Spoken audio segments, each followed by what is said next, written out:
This is Kenneth Vigue. And right now, I'm talking to you not from the chilled, leaf-strewn streets of an autumnal New England, but the wide, whispering fields where somewhere in the distance, a crafty fellow is making with the chainsaw massacre. One of my favorite traditions that will always endure is the obsessed binge of horror and Halloween movies I begin the first day of fall. The Texas Chainsaw Massacre is an old favorite for sure. But more often still, I can't help but also indulge in some of the most cliché, cringe 80s horror schlock that was ever put on cassette. When I was in high school and could at last rent rated R movies from the video store, my best friends and I would take turns on alternating weeks to outdo each other with either the scariest or the worst VHS ever, often seduced, as many were, by epic box art, only to discover the film was, in a word, shit. After high school, I dreamed of making a living in independent film, and worked on a few small projects before giving up and switching gears to make a living after options ran out. But those years filming horror on the streets of Boston and in Haverhill and abandoned warehouses, Chinatown, and yes, even asylums, that, though empty, still had a melancholy that permeated every brick and could be felt on the air. Around that time, I became very attracted to urban exploration and photography of these empty places. Places where people moved on, but time and entropy never stopped. These places I explored respectfully, although nonetheless probably illegally. They contained echoes of the lives of people who once moved through them. In this asylum, a director's office with mildewed books still left on the shelves. A hand last touched it decades before. In this old house, a clock that once graced the train station of a New England rail line, now left abandoned. These things, those walls, beg to be touched, to be held, to taste life once more. But the compulsion for us is far deeper, I think. In touch, we can almost feel the weight of years, the rhythm of history, and the passage of time. It's the only way in which we stop and open our eyes to the wide truth of the universe, in that one day, when we no longer be, we will leave things behind that will always hold a whisper of who we are. Relics that will sit quietly in places until they are found again. In these places, the world is thin, far less likely to be felt in a field or city center. Buildings, however, homes and businesses are different. Like people, they are made, plank by plank and brick by brick, until they are at last born, brought to life with light flickering within, with laughter echoing off walls and soaking into ceilings. They grow old, they grow weak, and if not cared for, they are left to die. And when they do, they lay buried, reclaimed by nature. What is forgotten festers, drawing some of us to them, and we can't help but wander through.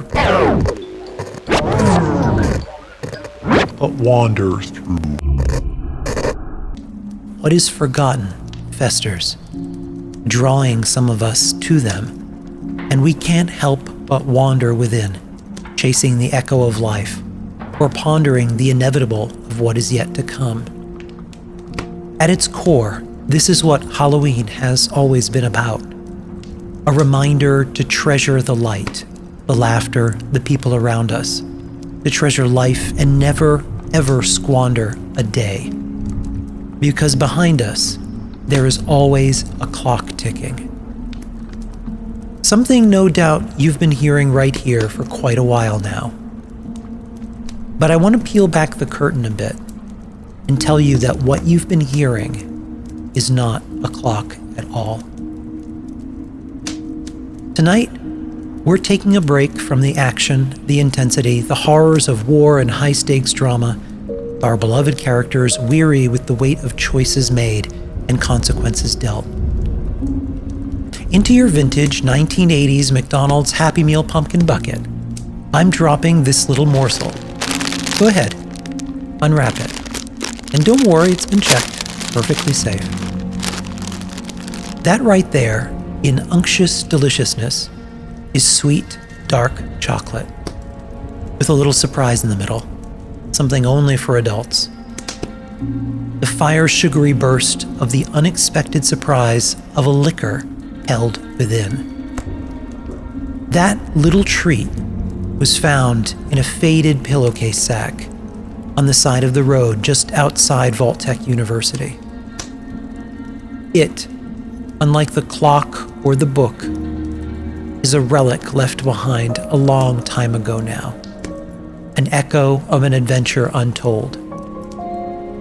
Tonight, we're holding a seance, and if you're very, very brave, we can peek through the veil and hear the whispered story of this lost item. Hold hands now. That's right. Form a circle. Each of us at positions of a great clock. Now close your eyes. Picture it now. An old pillowcase, stained by the elements, frayed by time. Hold, yes, there. There, do you hear it? Do you feel it? There's something in the room with us now. A shadow on the wall, that's not real. You're meddling for the final time. Do you not think I know what this really is? What your stories are really about? Who your characters really are? Don't listen. Look at me. Look at me! All of you see me as I see you. Right inside all of you. I'm inside your head right now, traveling at the speed of sound. The driver on the lonely road, the gas station attendant filling the lonely hours with words not his own, the fool on the elliptical. Level 2, really? Happy Halloween, Janet. Don't look, don't listen to him. Keep your eyes closed, don't look. Listen, there. Someone dropped it, don't break the circle. We're almost through. This is... Stop! This is before you. Stop! Before you even arrived. I don't remember writing this. This is Minisode 2. This is Chad and Susie. It didn't happen this way. Nothing really happened in that story. Stop. Fine. If you wish to tiptoe through the places you're not meant to be, you long-winded fool, I'll show you the people woven into your world that you never even put there. Buckle up, kids. Keep your hands on the table. This room is now a dark ride. This short but memorable ride will introduce you to two dear friends of mine. A man named Rabbit, who is just as scared and timid as you'd imagine, but charmingly deadpan. And a man named Sander Nash, the man nobody remembers, except me.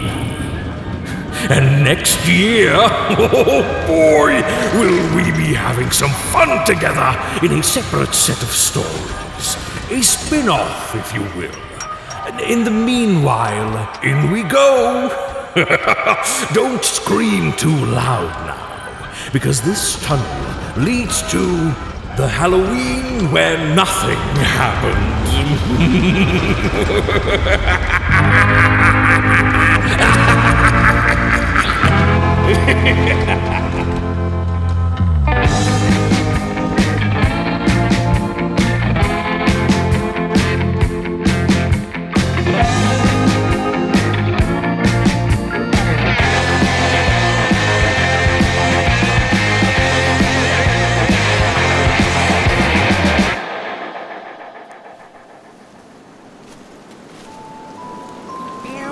Woman, all skin and bones. Ooh, she lived down by the old graveyard. Ooh, one night she thought she'd take a walk. Ooh, she walked down by the old graveyard. Ooh, she saw the bones a-laying around. Ooh, she went to the closet to get a broom. Ooh, she opened the door and boom! That's one of my favorite songs. Yeah, that's a good one, kid. Hey, you have a fun night? Oh, it was the bestest time we've had in ages. Right, Ella? Not since that time we used ancient Celtic magic at Freddy's Fear House of Scares to turn all those little bastards into real monsters before tickling their fannies with a switchblade. Whee! I feel like enough time has passed for that catchphrase to be funny again. Yeah, I had a good time too. I tell you what though, running around Appalachia to fill up that bag of yours nothing but tidy whities has me leading the way with goosebumps and pencil erasers. What? Nips, 1, 2, 3, nips, 1, 2, 3.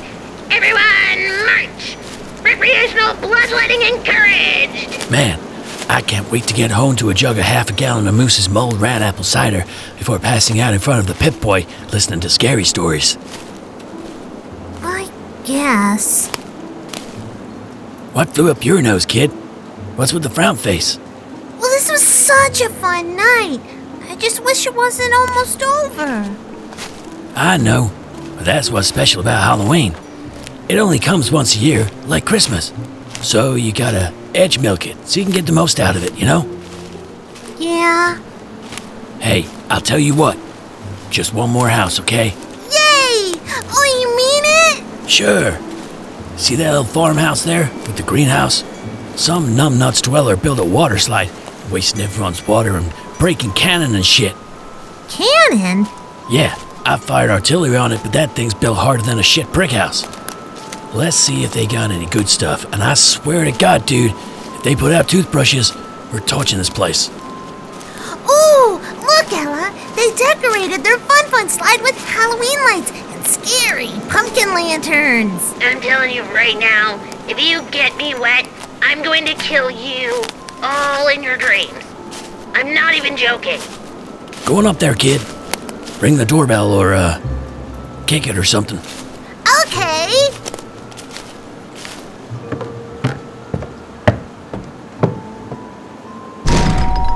Tricks or treat!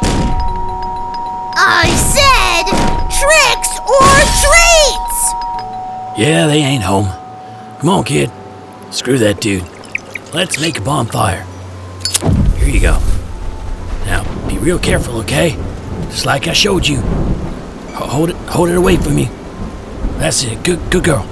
You got it. Ready? Yeah! Happy Halloween! Baphomet rises!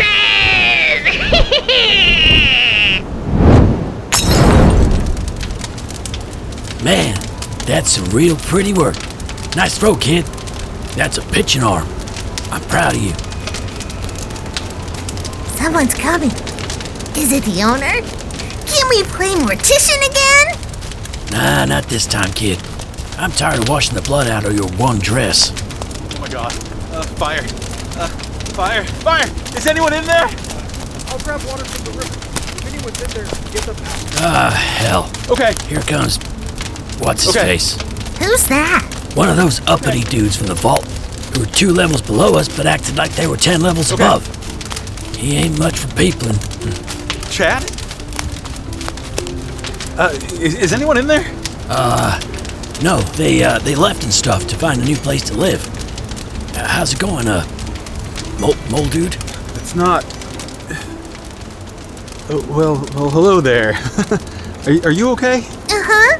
Isn't it pretty? If you look real hard in the orange and yellow warming, you can see the shadow people who eat things up and poop out the ashes.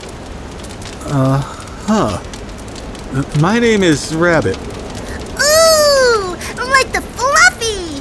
Chad, can I keep him? Can you... Nah, kid. You got other kitties and stuff.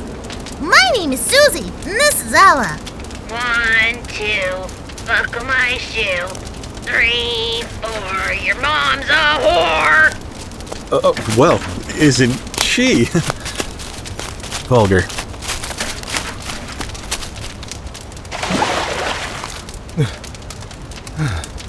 Did that do it? Well, that was about 2 gallons of water for a 2-alarm fire, Xander, so no. But good effort. Oh. Well. Got my cardio ring closed on my Pip-Boy for the day at least. Why are you only in your underwear? It's like 55 degrees out here. It's my costume, smartass. I'm Chad. This is Susie, and that's her possessed talking doll. What did your mama call you when you fell out? Oh my god, that's... He's jerking your chain and wants to know your name. I'm from Vault 76. We grew up together? Really? We're from Vault 76. Are you sure? What the hell? We are both from Vault 76. Alexander Nash. Xander? Nash? Not really ringing any bells. I had to go back behind you many times to fix the handies you hotwired and hacked. I was shot in the ass with a baby bottle by a rogue Miss Nanny. We showed up at your little Vault 69 gym, and you almost had me murdered by a Deathclaw wearing a hat. I had to reshuffle my deck twice because of you. Oh, snatch. I think you mean Natch. I know what I said. He meant Nash. Sure, whatever. Hey, mister, would you like tricks or treats? I don't have any candy, kid. I'm sorry. Well, we do have some mole rat jerky in my... I said no. Well, you heard him, kid. No candy to give up. So I guess it's time to ding-dong ring his bell. Isn't it, Ella? What do you mean? Come on, let's go. Here you go. Take a candy, leave a candy. Go ahead. Reach inside the bag. Let's go, Rabbit. Come on. It's her special night. Take a candy.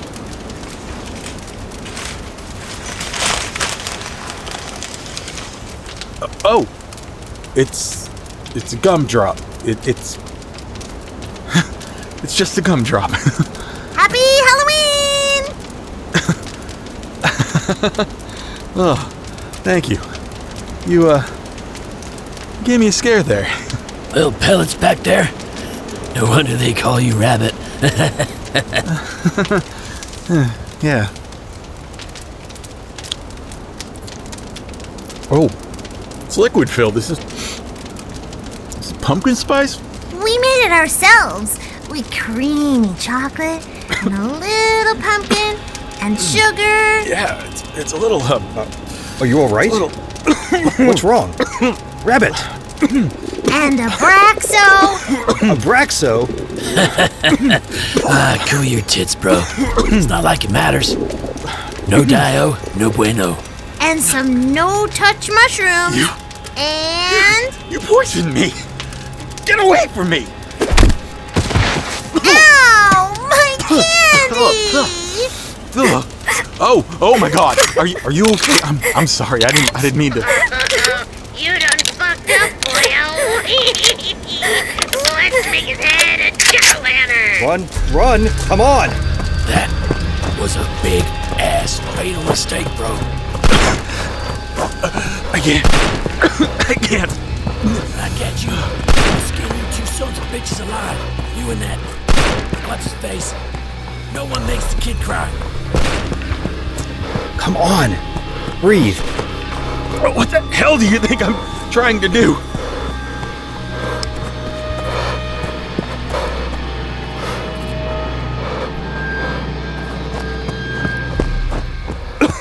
Disease cure. We're fresh out after the Jellyfingers incident. Fingers. No, fingers. Oh, a dying man here. Hang on. Yeah. Here. I still have it. Drink this. What is it? Just drink it.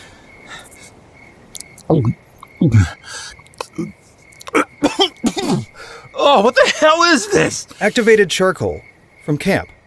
It'll help, really.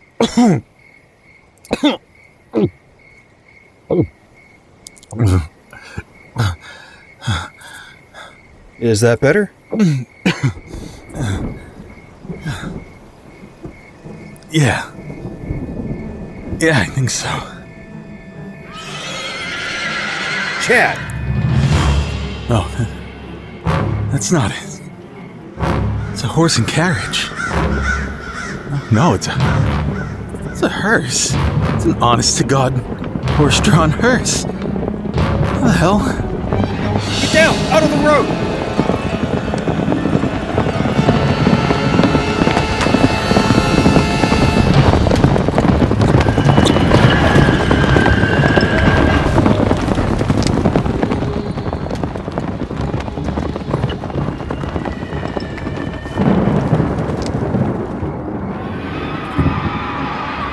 Absolute maniac! Whoever the hell that was. The dead travel fast. Oh. Come on. Let's hit up AVR Medical Center and find you some supplies. I'm not sure I want to trust your life to Scoutmaster Brian's Wilderness Survival Course. You're 3 for 3 when it comes to you. Poisoned with candy, almost blasted to bits by a raging meathead, and nearly run down by a hearse. And I was almost eviscerated, maybe violated, by that werewolf. That goddamned werewolf. Was that the same werewolf that... Yeah. It makes sense. He's got your scent. He knows you. Don't remind me. Well, maybe he just wanted to take you out to a nice dinner. I shouldn't joke about that. He probably just wanted you as dinner. And before that, almost gnawed on by crazed cannibals at that so-called hotel. It was a bed and breakfast. What? It was a bed and breakfast. Hotel, bed and breakfast, whatever. What matters is that we were the menu. Yeah. So much for a relaxing Halloween. I don't know. Is it weird that I kind of had fun? Werewolves, murderous hangry couple from hell. It was a real themed experience. Oh, we could make this a thing every year. You could charge for it. Nash's Haunted Appalachia. Your bespoke experience for thrills and chills. I bet Gina would help me make a sign and we could, put Archie in a little witch hat. Booking bonus. Secure your spot now. You get a free palm reading by a vomiting drunk in a Pioneer Scout uniform. Oh, ha ha. Look, I didn't rib you for the Fat Man Snallygaster Nuka Shine incident. Where is it? The world's turning a bunch of different colors. Where's my junk jet? Oh, here it is. Kaboom! My house suddenly has an open floor plan. Did I get it? Is it dead? Me, with my hair on fire, ragdolled into a fence. Yes, Rabbit, well done. Before I know it, you disappeared who knows where. I woke up in a boat.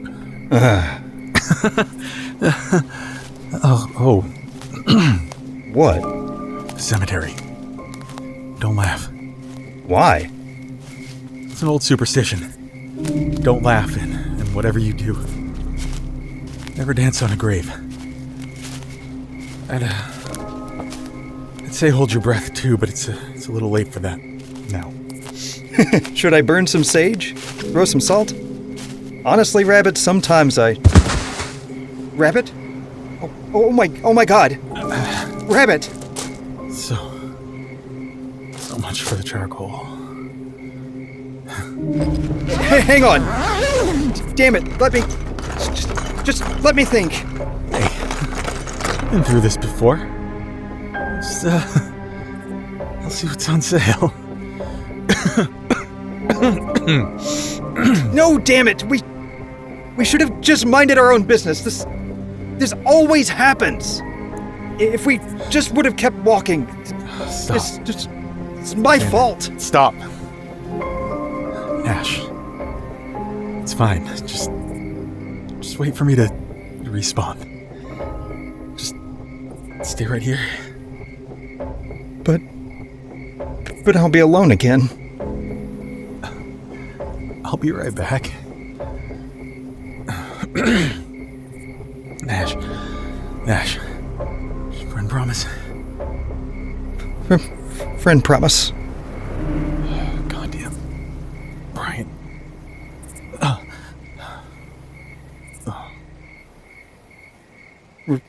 Rabbit?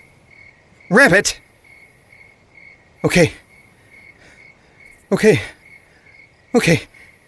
It'll be okay. Just wait for it. Come on. Please. Whatever the hell it is, please hurry up. Please.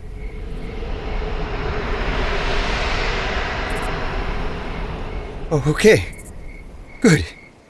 His body, he's gone. We'll be right back. Just gotta wait. Wait it out. Gotta wait it out. Maybe sit on the wall.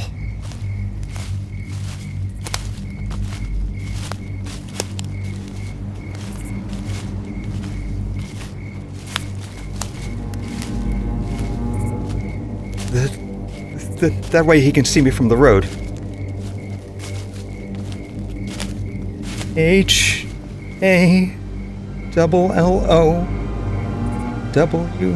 HALLOWEEN. Spells Halloween.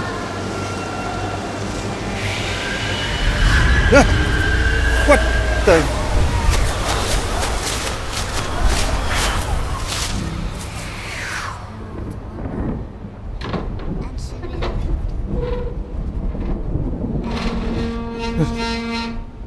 Hello? Chad. Look, come on, man. She poisoned him. That wasn't funny. Look, I've got some caps. Please just leave Rabbit alone when he comes back. You can have it. Take it all, okay? Just leave him alone. That's not Chad. Some lady. Dancing. Dancing?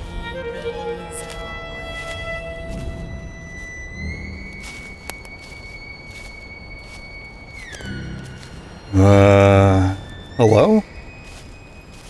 Hello, child of spring. Careworn soul with a heart so filled with grief. Yeah, my friend just, well, he died. But not really. It's kind of complicated. That's your wagon? It sure hauls, but you almost mowed us down back there. From dusty road to moldy grave, to the song of festered toad, to walk our roads, be brave. I'm just gonna wait for someone over here. You keep on dancing or whatever. Listen, do you hear? 'Tis the fates singing on this All Hallows Eve. They sing a song for thee. What do you mean? Would you like to see the symphony of discord? Unseen, yet bound to your very feet. Sure. Here, on mossy stone. The question you must ask, and from the deck I shall draw 3. 1 for what has passed. 1 for the now, and one for the days yet to come. Tarot reading? Okay. I see where this is going. How much? We have no use for your dusty caps, sugary sweets. 50. I knew it. Okay, what the hell? I'm waiting around anyway. The transaction is bound. The question awaits. What words shall you call to the fates? I'm not sure. Then ask the soul-bound question, the one that buzzes in mind and heart like a fly awaits the final breath as you dance on knife's edge. What is my destiny? I mean, what am I here for? What will I do? Those are 3 questions, but all are one. Here. But be careful. You must shuffle. Jeez, how old are these? They were born when this country still tilled with earthen plow, and before war. Changed.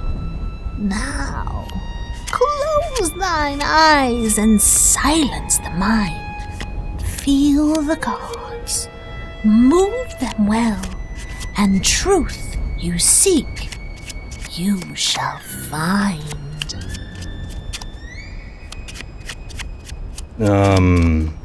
Okay, this should do. Now what? I shall choose 3. This card represents what is past. Time behind, but not long so. Death. Of course. I should have just kept my money. I'm cursed when it comes to these chance games. This one time back in the vault, Will you please shut up, kid? I'm working here! Oh, right. Sorry. Death is what brought you here, to the land of the dead. He stands on high with swishing scythe, reaping the footprints you left and burying that which you were. Reap what you sow. Sure, okay, yeah. Guess that makes sense. This card represents the clock, frozen in place, just as you stand on crumbled autumn leaf above polished bone, 5 feet down. The devil? Oh, great. Look, you know what? I'm just gonna go sit on the wall over there and you just go dance or something. No! Once you've plucked the thread, you must finish the song, or doom will visit upon you before too long. You have a real thing for rhyming, huh? Inside a shadow draws near, a temptation yet to come. This card represents the days to come, the road shrouded. It is... I don't get it. It's blank. That is... What are you? I'm Xander. Xander Nash.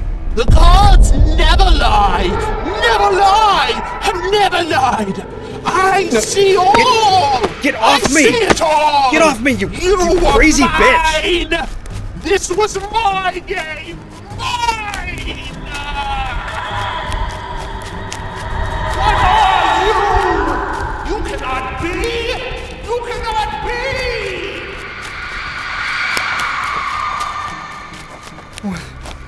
What the hell was that all about?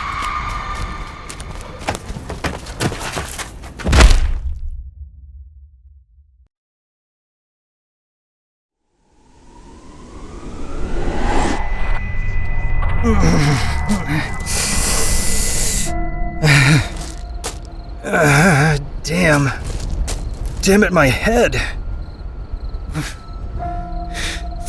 Where am... Rabbit! Rabbit! Fog rolled in. I can't see the road or the gate. What time is it? Ah, shit. It's been 3 hours already. Rabbit! Rabbit! He's not on the map yet. Where the hell is he? Hello? Hello? We should have just hung out at his place tonight. Me and my great fucking ideas. Look, lady, you need to lay off the chems, okay? And get a new act. This tarot reading stuff is old hat. The hearse. Said the hearse horse to the coffin. What the devil have you there? You scared me. Well, that is, for this night, the raison d'etre, wouldn't you say? I may trot from court to square, yet it neither swears nor groans when I jolted over stones, set the coffin to the hearse horse. Bones! Good evening. I'm Mr. Dark. A suitable name. For the occasion and season, yes, I always thought so. And you? Oh, Nash. Alexander. Well, Xander. Is what I prefer at any rate. Hey, is that woman with you? In a manner of speaking. I trust you met the Dust Witch? I have to tell you, she's got some problems you should maybe see to. Imagine for a moment you were seated upon cracked leather seating in a great old hall, whose echoed corners and well-worn drapery held within them countless seasons. In an opera box from on high, poised like a brittle teacup, you sit and listen to a single voice below. A song from the soul, weaving a tale of lost love, lamented action, or carnal desire. And then onto that stage comes another and another, more voices to the chorus.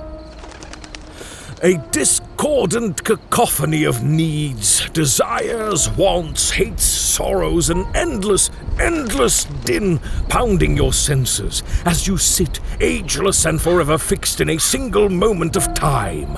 Every second of every day, the pounding noise of humanity. Now, don't you think that would, in due course, drive you more than a little mad? Yeah, I'm sorry. I didn't mean anything by it. I was just waiting for my friend to come back, and she just scared me is all. Tonight's been... well, it's been a night. I'm sorry. Apology accepted. Tell me, friend, were you satisfied with your reading? Let me guess. You're blushed as a ripe autumn apple and were seeking guidance on the needs of the heart. No, that wasn't it. It was... oh, fascinating. What is? Come, sit with me for a yarn and a drink. My business this evening is concluded here, and the night is still young yet. I should really be... Suit yourself, though I would be cautious in this fog. This world is less tame than it once was, particularly on this night when it's so easy to lose one's way. I guess I could stay for a little bit until my friend gets back. A wise decision. Now, how much do you know about music? Can you read the language of sound? Do you play? Play? Music, my boy. Guitar, piano, violin. How do you express yourself when the occasion calls and words aren't quite enough to speak from the deepest part of you? Nothing. I mean, I never really learned. Now that is, in a word, a pity. My daddy said he used to play a fiddle before the Great War, but he had to leave it behind for some reason when the vault sealed. When I was little, after he'd finish his shift, he'd sometimes sit in the little parlor and listen to old holotapes he saved of his gigs. He'd stare at this painting above the sofa of a man on a road at sunset. He was sad. A deep kind of sadness I didn't really understand as a kid, but I'm starting to now. I hated seeing him like that. How sad music, even his own, made him. I never really bothered to pursue it. Which was both incredibly kind and self-sacrificing of you, the act of a dutiful son to a world-weary father. But music isn't always about sadness and despair, my boy. No. Out of all the instruments mankind has fashioned, the violin, or in a certain use and context, the fiddle, is the most expressive. It can bring even the most coal-hardened hearts to tears, or generate enough foot-stomping energy to raise the roof of a barn. This little beauty is my second, a sister to the one that was lost to me down south. I can maybe give it a try.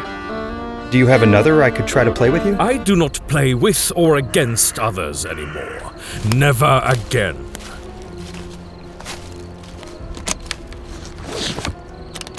If we cannot speak of music on the same level, then perhaps we need the universal alternative to loosen tongues and build bonds as men do. A drink? Please excuse me for a moment.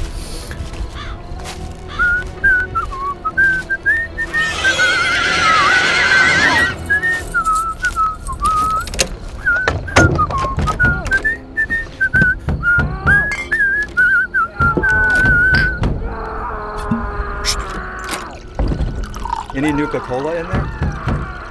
Alcohol always makes me a little funny. I would imagine so, but it also proves useful to pry open a closed door.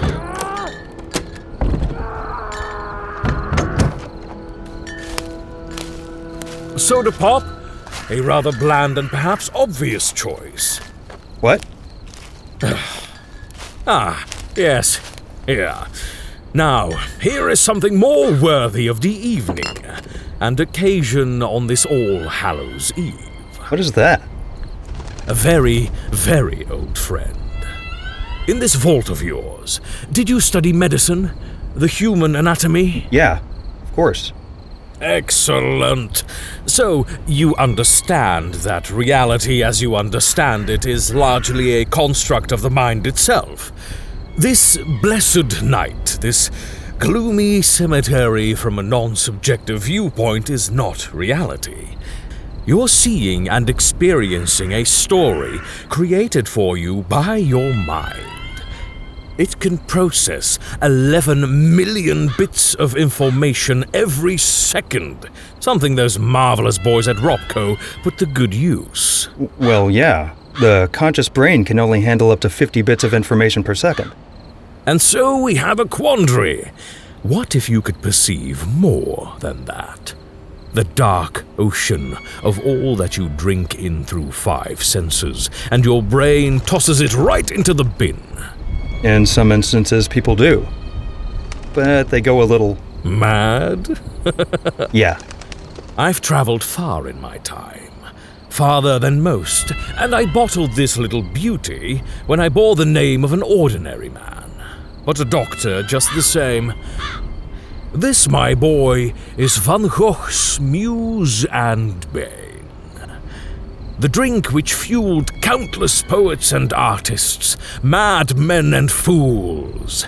Absinthe, the green fairy, which in small quantities widens the perspective, quiets the world around you and lifts you into a euphoric state of near-perfect bliss and awareness. It allows you to hear the heartbeat of time itself, and to feel the turn of the earth hurtling through the vast infinite. I'm not so sure it's for me. Oh, I'm no highway ruffian out to poison you for some caps. Come. I shall drink first to assure you that no harm will come to you. It is merely persistent use that can lead to consequences. What's in it? The holy trinity of all things. Aniseed, fennel, and blessed wormwood, which contains a chemical compound called thujon. What's all that stuff? You don't just drink it? No. It's not meant to be served neat, and absolutely not as a shot, unless you want it to hit the ground. This is a ritual, and oh, what a night it is for such a thing. Does it burn? If done incorrectly, it can immolate your taste buds and your mind in due course. But I've been conducting this little ritual since the old days. Behold 2 glasses to which we pour. 2 slotted spoons each, upon which we rest a single sugar cube. Why a sugar cube? The drink has a distinct bitterness. Both sugar and water dilute to make it a little more palatable. Now here, the Brûle Absinthe. A specially designed glass vessel with ice and little water. We turn the tap and the drip begins. All of this is really involved for a drink. Ritual. Right. You aren't thinking about the right setting. Picture this. In its heyday of smoke-filled gentlemen's clubs, or cafes in the heart of bohemian Paris, drip by drip, bit by bit, the drink would be prepared as the muse spoke quietly to them all. From poetry to plots, to tales best told in the dark. Right. What's happening now? That is called the louche, a sort of milky haze caused by the water and sugar slowly pulling the anise and fennel out of the solution. It is the blooming period, invoking subtle tastes to the tongue and aromas to broaden the senses. It was considerate of you to sit with me this evening. Oh, sure, it's no problem. I was waiting anyway. Do you come around here often? No. It's been quite some time since I've returned here. I lost something long ago. Stolen, in point of fact. But I will reclaim it and be whole again. That's awful. I've had run-ins with raiders too. I imagine yours is pretty solitary work. How do you mean? Funerals and burials? The hearse? Oh, yes, of course. I suppose you can say it is solitary at that. Does it ever get to you? Death, I mean. Seeing how it impacts people. Quite the contrary. It serves to be rather instructive. My business takes me far and wide, and it comes in a great variety of forms, with an even greater variety of lessons learned far too late. Why? Does it frighten you? It used to, but not so much anymore. If anything, it's starting to feel like it has less meaning. Oh, it always has meaning, and lessons. Every grave, every epitaph is the final page in a book, each with their own story to tell. Would you like to hear a few? Where is he? Yeah, sure. I mean, it's Halloween. Might as well tell some scary stories. Our glasses are not quite full, and the solution is not yet fully diluted. But this night is all about facing the abyss, isn't it? Embracing the dark, lingering in shadow, and becoming the nightmares that all the long days of the year haunt us. Sure, what the hell? A toast. To what? To the unexpected. To the devil's brew. To the devil's brew.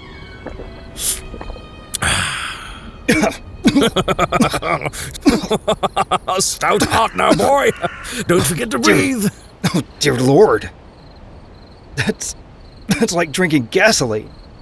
And no, No, don't look at me like that. That time was an accident. Come, walk with me. There are a few graves in this cemetery with quite remarkable stories to tell. Man, this stuff really kicks. Ah, yes, it does that. Particularly when you're not used to that particular libation, much less demon liquor as a whole. Now, let me see. Where is he? Holy, what are those? Those aren't jack-o'-lanterns. Ah, of course. Here we are. Those are genuine jack-o'-lanterns. Not the orange, plumped, Americanized, oh, look how big it is, showy, modernized icon of the season. No, my boy, these are the originals. The genuine article. Those are terrifying. They look like little shrunken heads. Yes, they do, don't they? Those are rutabagas, far larger than the turnips you find around here. During autumns in the old country, superstition abounded. It was a time of darkness, clutching shadow and wandering spirits. They were terrifyingly carved. An ember from the hearth was placed within, and they leered out of the windows of homes in hollows and now forgotten lanes, to serve as wards against the slithering spectral things who called the night home. I can see why. They give me the GBEs. Did you hear something? Heebie-jeebies? You may want to slow up a bit, or this will make for a very short evening of storytelling for you. Once you get used to it, it goes down a little smooth. Where the fairy at? In due course she will appear, but in the meantime, step right up upon this forlorn grave of little Tommy Dotson. He lived on a farm, just down the lane there, about 5 miles, now merely a cellar hole with her harvest fields choked by weeded thicket. He tragically died but a boy, merely 13 autumns of age before meeting an unfortunate end. That's terrible.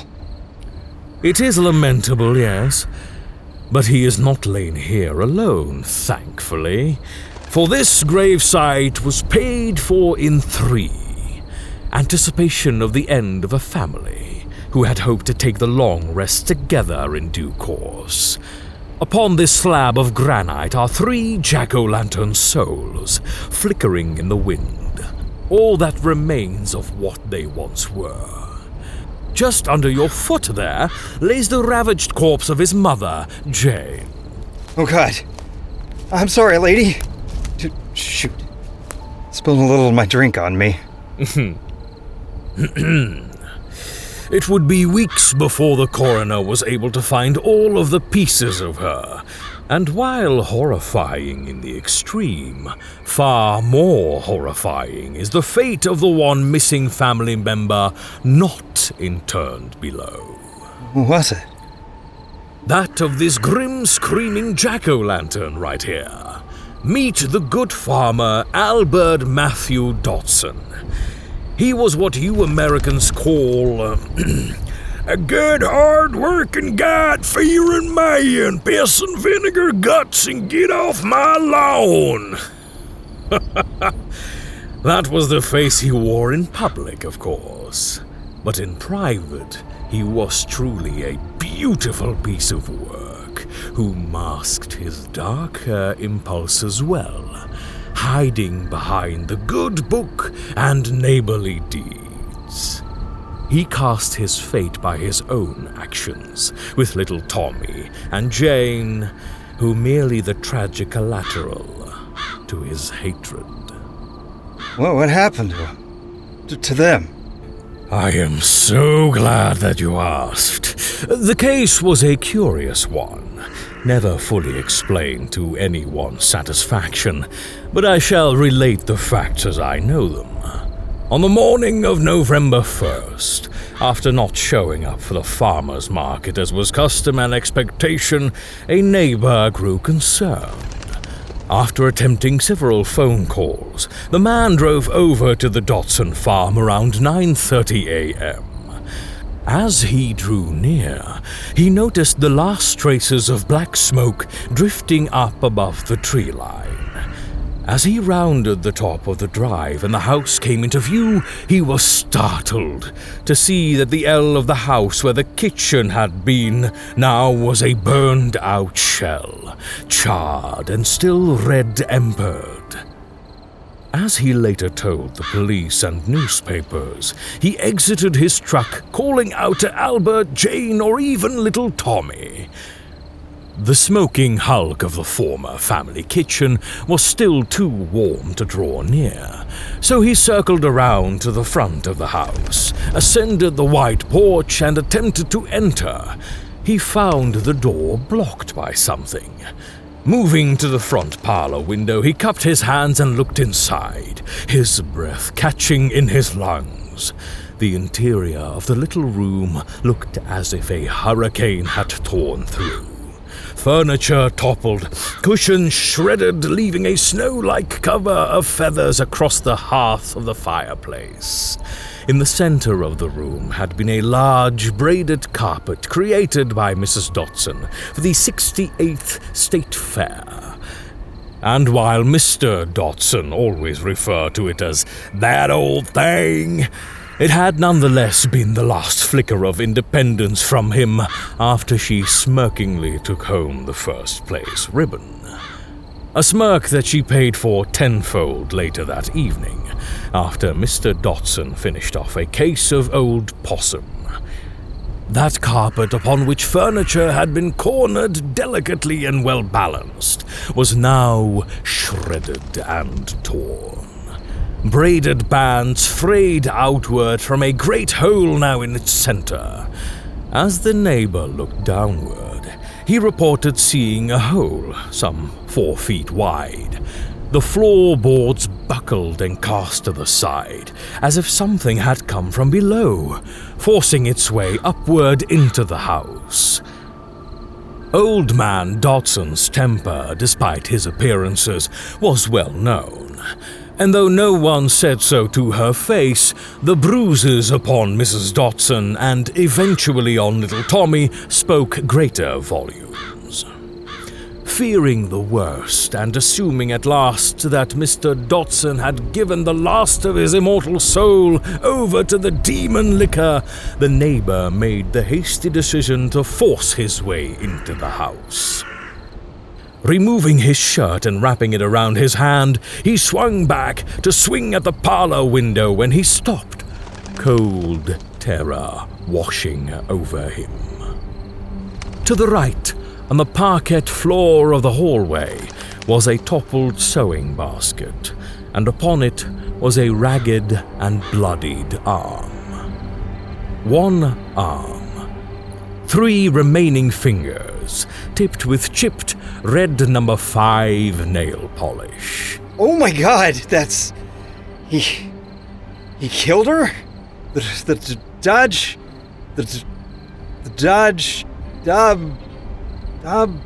The guy did? Well, that is what the neighbor assumed, and realizing that a murderous Mr. Dotson was best left to the proper authorities, he descended the porch and began making his way back to his truck to make the call from the Earl Hunkin's general store just down the hill. Looking to his right at the open door of the barn, however, he noticed 2 crumpled figures just inside the door. Stopping in his tracks, he called out once more, slowly edging forward, ready to dart for his truck at the first sign of movement should one of them prove to be Mr. Dotson. And as he drew near, and his eyes adjusted to the shadowed interior of the barn, the 2 still forms weren't quite right. One crumpled on top of the other, its hands up and reaching out. A foul odor assaulted his senses, and had his eyes not already been tear-streaked, the smell would have done the job. As he later told a reporter, while looking out the window not being able to meet his eyes as he talked, "They were too small," he said. "I remember thinking that. They're just so small. Just so small." The crumpled form on top wore heavy clothing, stained dark with mud, blood, and dirt. A bullet hole in the center of its back, later noted in the coroner's report having been fired by a high-capacity assault rifle. He gently reached down and turned the body over and staggered back. The thing, as he later called it, had been hiding the still form of Tommy Dotson. One limp hand from the creature had been placed upon a bullet hole that had matched its own. A pool of blood had been well soaked up into the aged barn boards and sawdust around them. Crying out in grief and horror, the neighbor staggered backwards from the barn. The details of the creature emblazoned into his mind. "It was a child's form," he said, his white-knuckled hands clutching now cold coffee as the reporter's pencil danced to keep up. "It had some kind of mask on, like they used to wear in the old coal mining days when they used to send kids down into the pits. It had these dark goggles on, but I could see, Lord Jesus, I could see through the lenses of them. Its eyes, they were wrong." His hands now shaking, the reporter paused as the man looked into the sky as a single solitary crow screamed outside the cafe before vanishing over the trees. "I used to fish and hunt with my dad before he took a heart attack the fall I married Alice. He'd pick me up from school and off we'd go for a weekend to hunt some whitetail or turkey. Oh, he loved to crawfish. Always chasing a record blue or flathead. He took me down to Kerr Lake the summer I turned 16, and 3 hours in after we drifted a piece of chicken, he landed a monster. It was... I'm not talking just size. Them Robco folks have been dumping all sorts of shit into the lake for years. This thing broke the surface, and God help me, it was 5 feet long, fleshy and covered in seeping tumors. It took my dad's reel clear out of his hands and took almost him too. But I had grabbed hold of his belt and steadied the boat so we didn't flip. We went home, and later that night he went out into the barn, took all his gear and tossed it into the trash bin at the end of our drive. We only ever talked about it once, the night we shared my first beer. Its eyes were milky white, bulging right out of its head, the size of teacup saucers. That thing in the barn had eyes almost as big as that and just as unholy.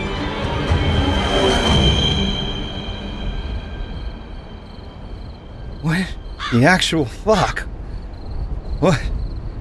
What happened, though?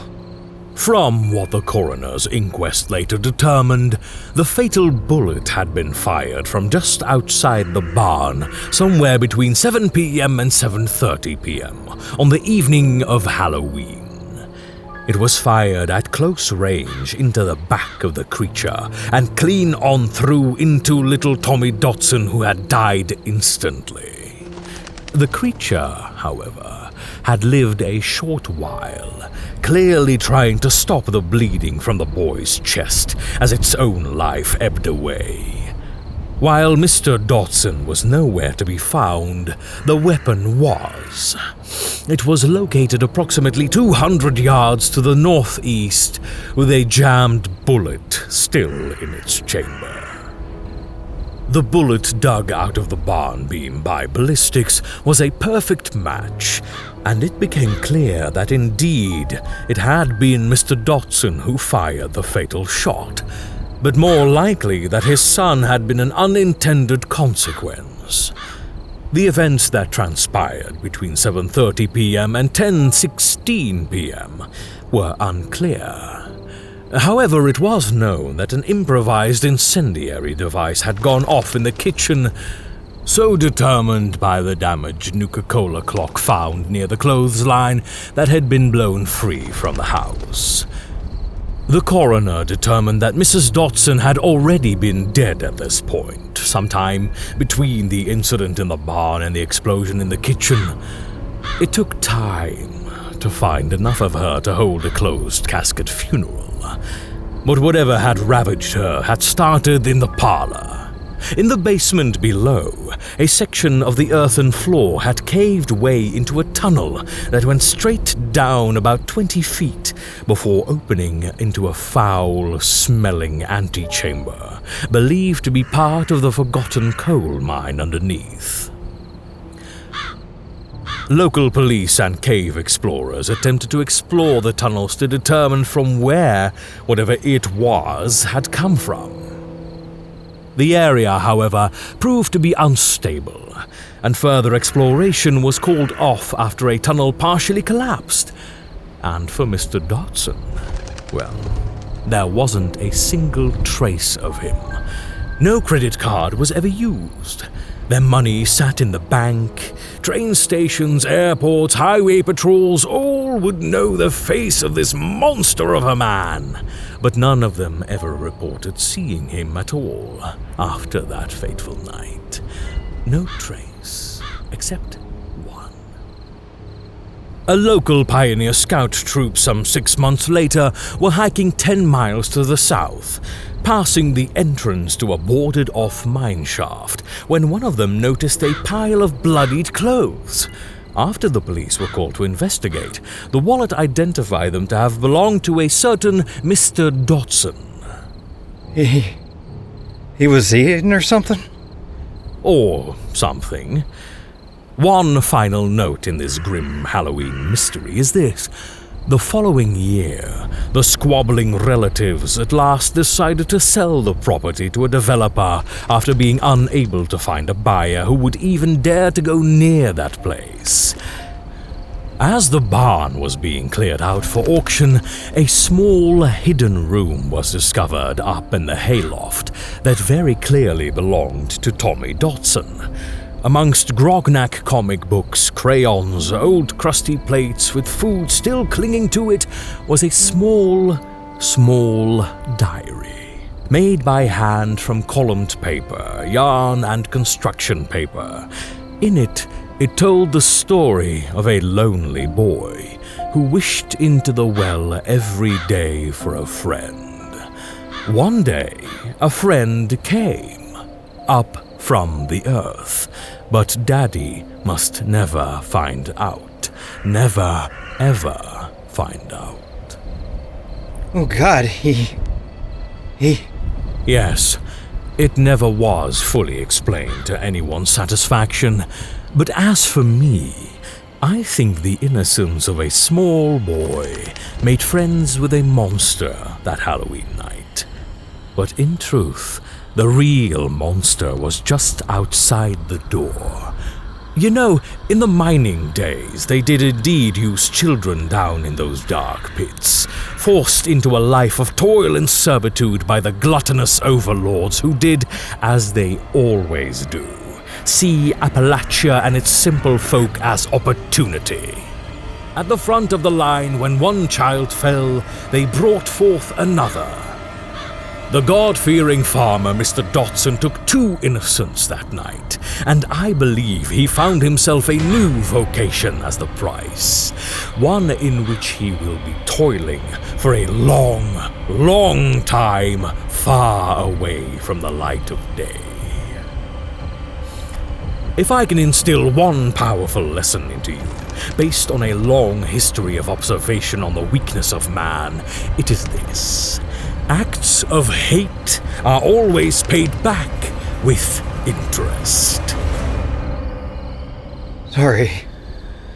Stuff it's weird. I think I'm quite drunk, but I think the fog is clearing up. I can see. What are those? Let's press on, shall we? I think we have time for one more tombstone as midnight approaches.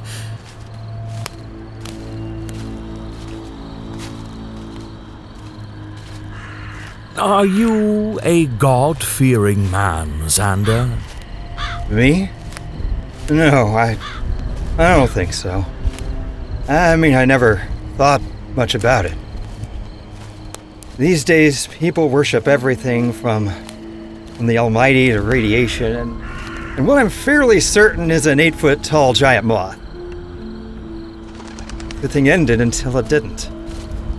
I'm not sure there's an above any more than a below. All I try to do is get through a day, you know? It's like there are people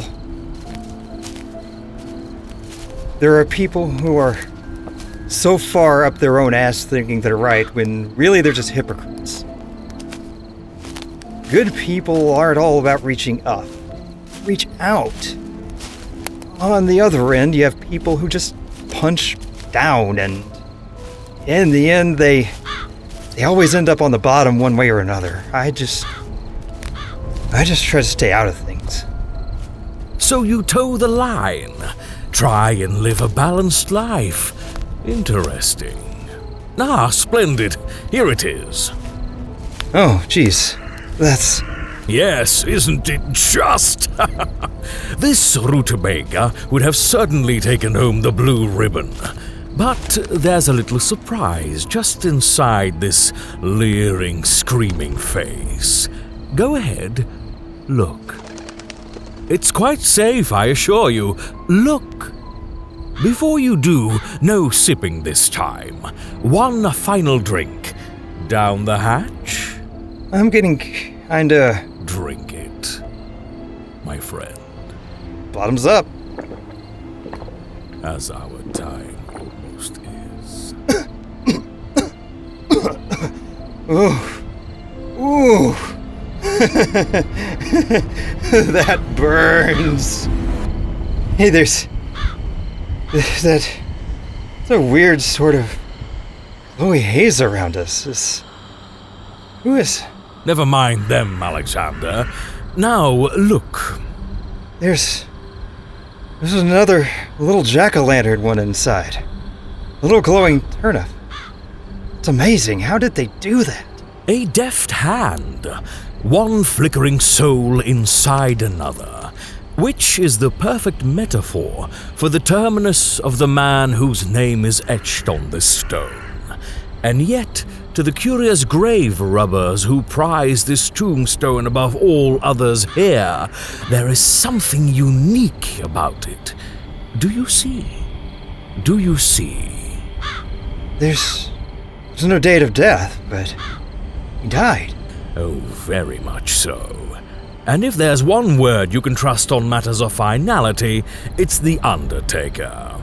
Yes, this lonely grave, far from the others in a forgotten corner of the cemetery, belonged to an elderly bachelor named Charles M. Chambers, formerly superintendent of schools for Watoga, the so-called city of the future. By all accounts, the man, though well-credentialed and careered, was just about as surly a neighbor as one could expect. And why not? The man had begun a career in education to fashion and mold the rough clay of rambunctious, untampered youth into the kind of men and women needed for an uncertain future. Patriotic, upstanding, clean, drug-free, and hard-working. Oh no, there would be no mentats in his schools. Though idealistic and hopeful for the first decade in education, like the artisan constantly working clay, your hands grow calloused and your mind grows dim. By the time he took the gold pocket watch, a tree of 100 bills and a pat on the back, Mr. Chambers had grown to despise children with every fiber of his being. The children on the block playing, oh, that's too loud, disrespectful, a call to the police. Teenagers out after dark, spending too long in their cars after a date, oh, the scandal, a call to the police. By and by, the neighbors one by one turned on him until finally they removed him from power in the HOA, freeing the neighborhood of his rule and clutches. That only fueled his rage further. Every second of every day, those smiling, laughing faces that called him chambers of horrors behind his back were the reminder of a life wasted. The children and teenagers on that block were his hair shirt, the constant reminder of a penance of choice and sacrifice, and he hated Halloween. Oh, he hated it. He hated Devil's Night and washing egg yolks off the side of his house. He hated Halloween itself, with its loud, screaming children and people moving about after dark when it should be quiet and peaceful. So one sleepless, red-eyed, teeth-grinding night early in October, he had an idea. A beautifully grim and terrible idea. You see, Mr. Chambers had a hobby. Just a little something to keep his mind going in his twilight years. He was fascinated with robotics, and Mr. Chambers had grown quite adept at them. One day, while fetching his coffee and paper from the Super-Duper Mart, he had a fascinating chance encounter overhearing two researchers from Robco discussing a small flaw they discovered in the software of the Mr. Handys. While cheerful, subservient, and always ready to lend a hand, the very same software also contained military-grade programming for the Mr. Gutsy models, quite by accident. While they were still determining the best way to recall or ship out upgrades to purchasers, the efforts to correct the problem were, for now, a low priority. That night, the idea he had was this: what if there was a terrible accident in the neighborhood? An awful tragedy? Well, naturally, the HOA would, by default, return to him, and empowered once more following the tearful interviews and promises to rebuild, he could see that the right sort of people, his people, would earn a place in Chambers' cul-de-sac. Oh my god, he killed all his neighbors! Xander? Right, sorry. Keep going. Where is he? Who's that out there? Forget them and focus! We're not done with this story yet, Xander. So, Mr. Chambers, with his dark idea firmly planted in fetid soil, he went to work on his own Mr. Handy. Safely in a controlled environment, he subjected it to a variety of tests, until finally inspiration came. One fateful day, as sat in the park and looked upon the dam, yes, a partition keeping two distinct identities and instructions from colliding. Every dam has a weak point. It's just a matter of finding it. He knew that Mr. Handys have heightened senses. Not just with 3 large ocular arrays, but all of the senses, including exceptional hearing. He gambled that an audio tone of 1s and 0s in the right sequence could cancel the partition and merge the 2 identities together. 2 chaotic, dual personalities vying for control, but in both murderous intent, seeing enemies everywhere. He rigged up a loudspeaker to a pneumatic lift and fitted it into his chimney. When the time was right, all he'd need to do was type execute into his Robco terminal, the speaker would ascend and play the coded sequence, and that would be that. The day came. Halloween. It was a cold one, colder than most, and the children bundled in layers of long underwear beneath their costumes from Freddy Fear's House of Scares. Frost coated the fallen leaves in the streets as the parade began, and doorbells were rung, and paper skeletons and spiders danced in silent warning for the horror soon to come. But that's when something happened that Mr. Chambers, in all his dreams and nightmares, could never have foreseen.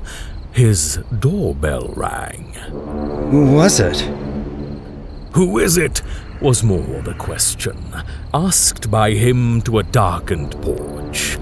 If there is one inviolate rule of trick-or-treating, it is this: you never call upon a darkened door, and yet someone had.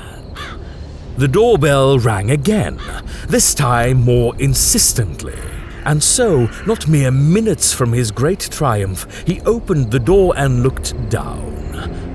There upon the doorstep, in an old bedsheet with ghoul grease paint makeup, was a boy. He looked up at Mr. Chambers and wordlessly held out his sack. Mr. Chambers opened his mouth to lay out a fiery retort to send him fleeing from his porch, and then he stopped. Familiar. There was something familiar about this boy. A moth fluttering in the attic of his mind in an old dusty corner. Flickering recognition, but he couldn't place him. He looked at the boy deep in the eyes and felt the goosebumps rising on the back of his neck. No pupils. The child had eyes like black marbles, floating in a sea of milky white, and yet these black voids had depth to them, like looking down into a bottomless pit from which a tumble you would never be found. Mr. Chambers stepped back from the door in uncertain and rising horror. In his mind, a chanting began, as if the fluttering moth of faded memory had dislodged the needle upon a record player.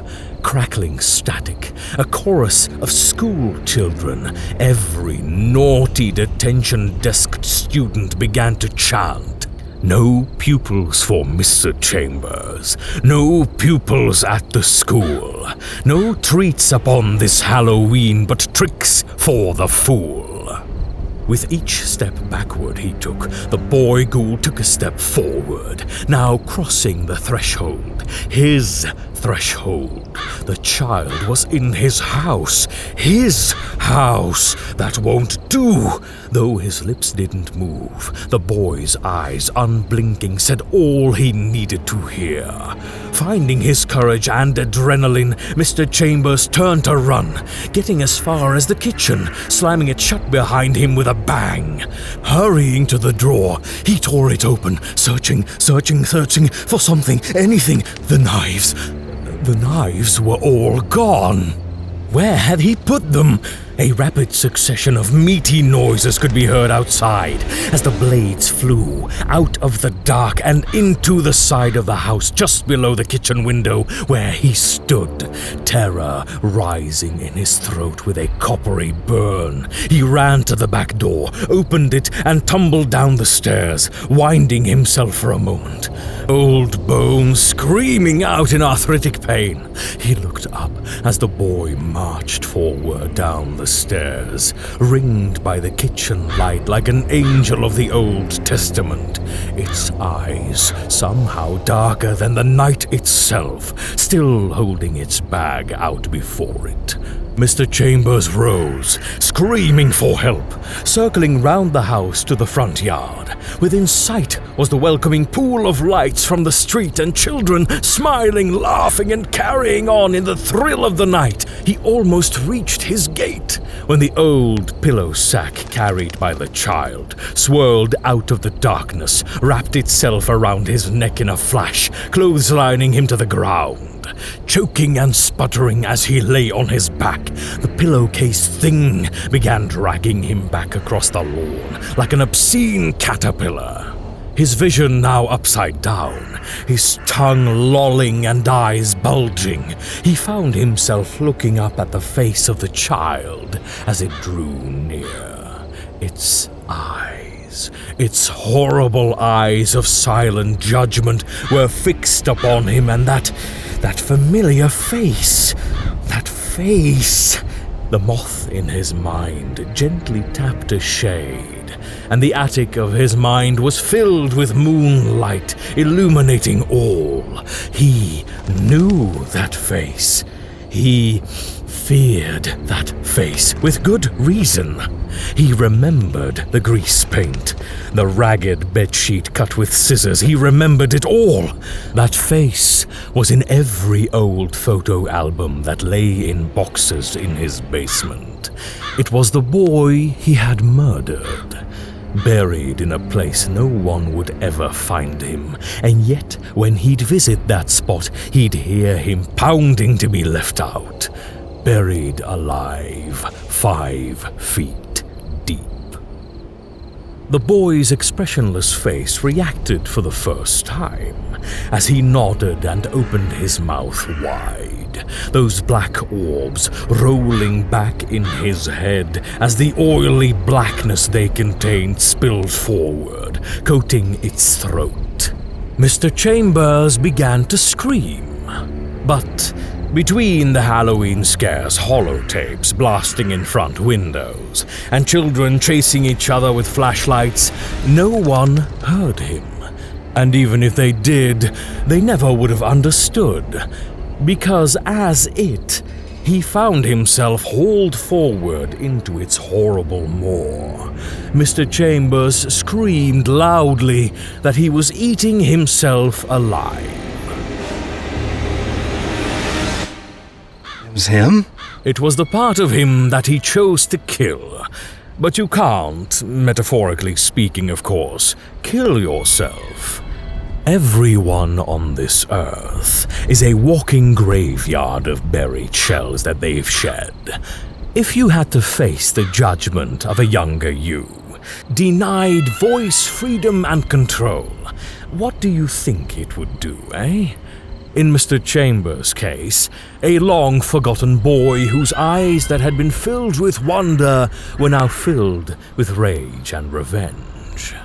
Deciding on that particular Halloween that it was time for a change. School's out, boys and girls. What happened afterward? The very next day, a crying child was found on the steps of Mr. Chambers' house by a neighbor with a particular case of amnesia. The old man was nowhere to be seen, but the boy was tired, scared, and cold. Bringing him inside, she made him a cup of hot cocoa and called the police. The boy smiled sweetly and sipped. She had smiled back after a moment, before a cold chill ran down her spine. The officer repeating her name a few times as she stood there speechless before gathering herself and continuing with her report to the police. It was only years later, after the end of the world, that she told her story to her granddaughter. In the instant that the boy opened his mouth to sip the sweet, rich cocoa, she heard, only for a moment, a hoarse voice screaming from far away in a deep, deep place. A voice that sounded just like Mr. Chambers. Jeez, that's... Oh, my head. Head. I'm afraid you're going to have quite the hangover. Now listen closely, Xander. Are you listening? Earlier, we talked about how your little brain drinks in an ocean of information every second, such as the fog swirling around us now that you didn't see before and yet now you do. The shadows that were never there until they were. The voices that constantly cry out and yet are never, ever heard. You perceive them now, don't you? What was in that? You opened a door into the unseen world on the only night you could fully, and now you're starting to see what Halloween really is. How it's celebrated right here. Listen, listen, do you hear?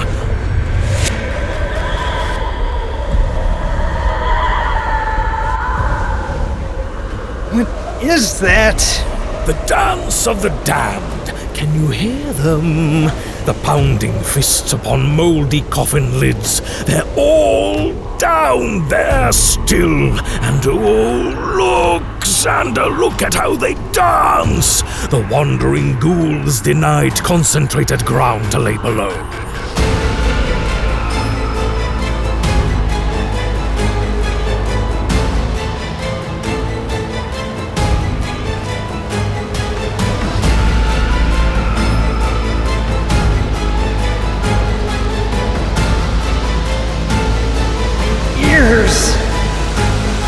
It's too much. Is it? Is it really? I can stop it, you know. Close the door again before you slip sideways into the madness like she did over there. And honestly, I'd much prefer you to keep your wits about you. Please! They may still prove useful. Stop it, please! I can, you know, for a price. The minted coin of one single question. What are you? What? Oh, come now, boy. Don't be bashful. Step right up on the stage and tell us all what you are and what you are doing here. I'm no one. Don't lie to me, boy. Tell me. I'm no one. What is that? Leave him alone! Rabbit? Xander! Hey. Hey, come on. Come on, let's get you out of here. Oh, thank goodness I popped some buffo to haul over here. I am not done with this one. Oh, yes, you are, you smooth-talking weirdo. If you would take a word of advice, friend, the most dangerous place in the universe one can stand is between me and getting what I want. Hey, I thought I was gonna have a fun night playing board games in a bed and breakfast, and instead, I died. Guess we're both gonna be disappointed tonight. Up you go. Come on, buddy. I said our business is not concluded. Move! Or I'll move you. I have walked the surface of this world and seen empires smote to dust, and the icons and minds of rulers fade upon the wind. I can hear the lamented cry of the broken-hearted, feel the lusty thoughts of the pumping, panting, covetous sinner leering upon another man's wife through a darkened window with every single stroke. There is nothing that is unknown to me, and yet there's him. He is like looking through a solid sheet of glass. There is nothing there, nothing at all. Xander Nash, the man no one remembers, and I want to know why. Move? I can't see him, but oh child, I can see you, little rabbit. And oh my, what a scared little rabbit he is. It's coming, little bunny. Daddy's swift moving shadow across the skies as you flee from one hiding place to another, as the predatory winged horror of his sins are forever at your heels, licking hungrily because you wander in the sweet, sweat-laden still nights when the creeping anxiety leaves you still frozen and fighting for air. Am I just like him? You don't know anything.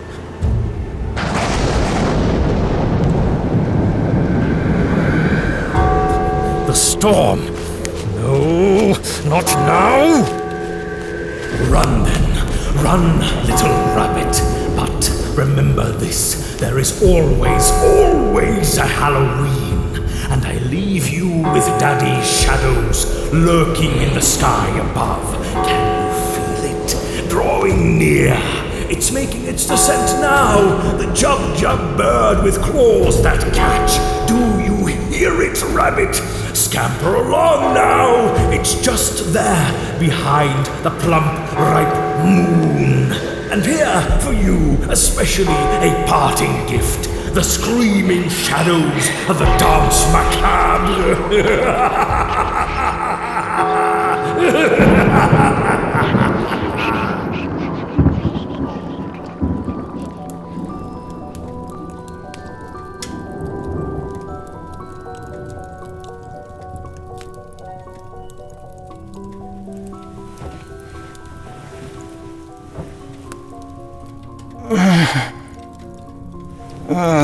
My head. Hey, buddy. You okay? Yeah, Where did you go? I waited. Wall. Must have fell asleep. You don't remember what happened after I left to respawn? No, just... I was going to sit on the wall. Is that right? Is something wrong? No, of course not. I made you soup. It's on your stove. You should get some rest. And I'll head home after sunup, okay? Sure.